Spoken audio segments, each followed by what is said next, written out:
Hello everybody, naitwa Joshua Petro Mwamita.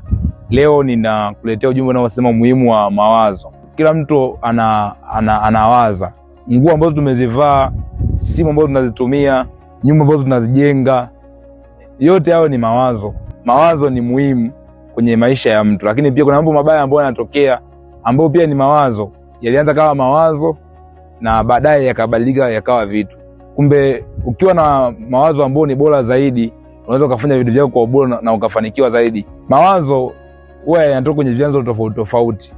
Cha kwanza, mawazo huwa yanatoka kwa Mungu. Mawazo yanatoka kwa Mungu. Biblia inaeleza kwamba wenye ukoma walipata tu wazo kwamba tutoke hapa twende kwenye kambi za Washami tukapate chakula. Na walivyoenda wakapata chakula kweli. Kumbe mawazo yaliwasababisha wale wenye ukoma wakapata chakula.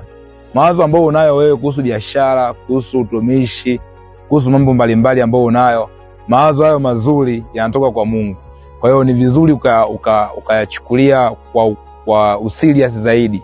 Ni vizuri ukachukulia kwa umakini zaidi na usiadharau mawazo ambayo unayo. Kuna mawazo ya kuanzisha jambo fulani, hilo jambo lianzishe, kwa sababu Mungu akitaka kukusaidia wewe huwa anakuletea mawazo au anakuletea wazo ambalo itabadilisha maisha yako kabisa. Kuna mawazo ya uchumi ambayo Mungu anakupa kwamba fanya jambo fulani au fanya hivi. Ukifanya kama vile ambavyo unawaza, Mungu atakusaidia kutoka kwenye hiyo hali ambayo unayo. Na sifa ya mawazo ya Mungu, cha kwanza, hayapingani na neno lake, kwa sababu Mungu hawezi akaongea nje ya neno lake. Mungu analiangalia neno lake. Kwa hiyo wazo ambalo limetoka kwa Mungu huwa halipingani na Mungu. Halina uovu ndani yake. Yaani kama wazo sio la kuchinja, wazo sio la kuharibu, wazo sio la kuua, inamaanisha hilo wazo limetoka kwa Mungu. Na Mungu akikusaidia au Mungu akikupa wazo, atakupa na watu wa kulitekeleza hilo wazo. Kwa hiyo kama una wazo fulani, usilidharau hilo wazo, kalifanyie kazi na Mungu atakusaidia. Kitu kingine ambacho ni chanzo cha mawazo ambayo tunayo sisi, mawazo kutoka kwa watu ambao wametuzunguka. Ubora wa watu ambao wamekuzunguka wewe ndio ubora pia wa mawazo ambao unayo. Kwa hiyo ukizungukwa na watu ambao ni bora, utakuwa na mawazo bora.